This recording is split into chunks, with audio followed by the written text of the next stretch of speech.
I had saved up a bit of money and I decided to get some cameras, and that formed the production company. Gotcha. So we got a series of cameras, and me and again, it's interesting how life you fall through and meet people. But I met a person that when I was working as a lifeguard at my second job. He had a desire to be an actor, and and that was Daniel. And basically, he said that if you start a production company, I will help you. And kind of became my second man. And at the start, we had a series of 5 people, but after the first project, The Lazy Barber, everything changed. No one, when you start a business, no one has the drive that you have, especially when people are working for nearly nothing. And when we made The Lazy Barber, which was a 7-minute short film, and it was made as kind of a marketing tactic for an actual real lazy barber that my cousin was working with at the time. And the payment for that was they would create us our own website, which is the Trump the Five Studio website page. But also that would be our starting showcase for the film, for the course. And say this again.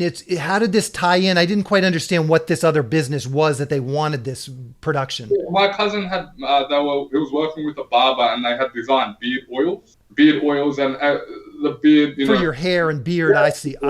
yeah. Okay. And the funny thing about the Lazy Barber short film is that it's so subtle with its marketing that people watch it and they don't they actually say, was that a real barber at the end? And again, series of mistakes, casting a real barber that wasn't an actor because it was his thing, the Lazy Barber, right? Yeah. That was a mistake. They're not actors, they don't realize. Again, it's a great learning experience when you go through something like that, and you're tortured like that, because and it also gives you a lot more respect for actors as well, because you get to see how normal everyday people react in these situations. Like, not everyone likes cameras all on them. They get very self-conscious and they freak the fuck out. It actually provides a really funny story that I might include in a future film, actually. So it's interesting how these things that you do. Anyway, after that, Dan stayed with me, and he was in my feature film, and he's still with me at the moment. But the other people that had started with us, they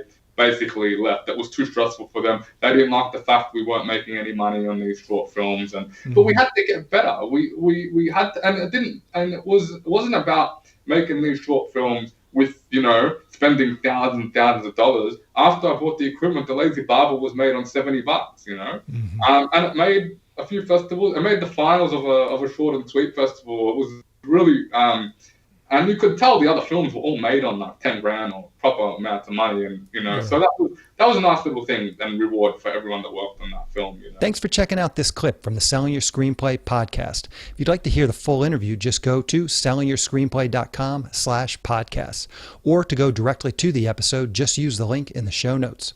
Thanks for watching.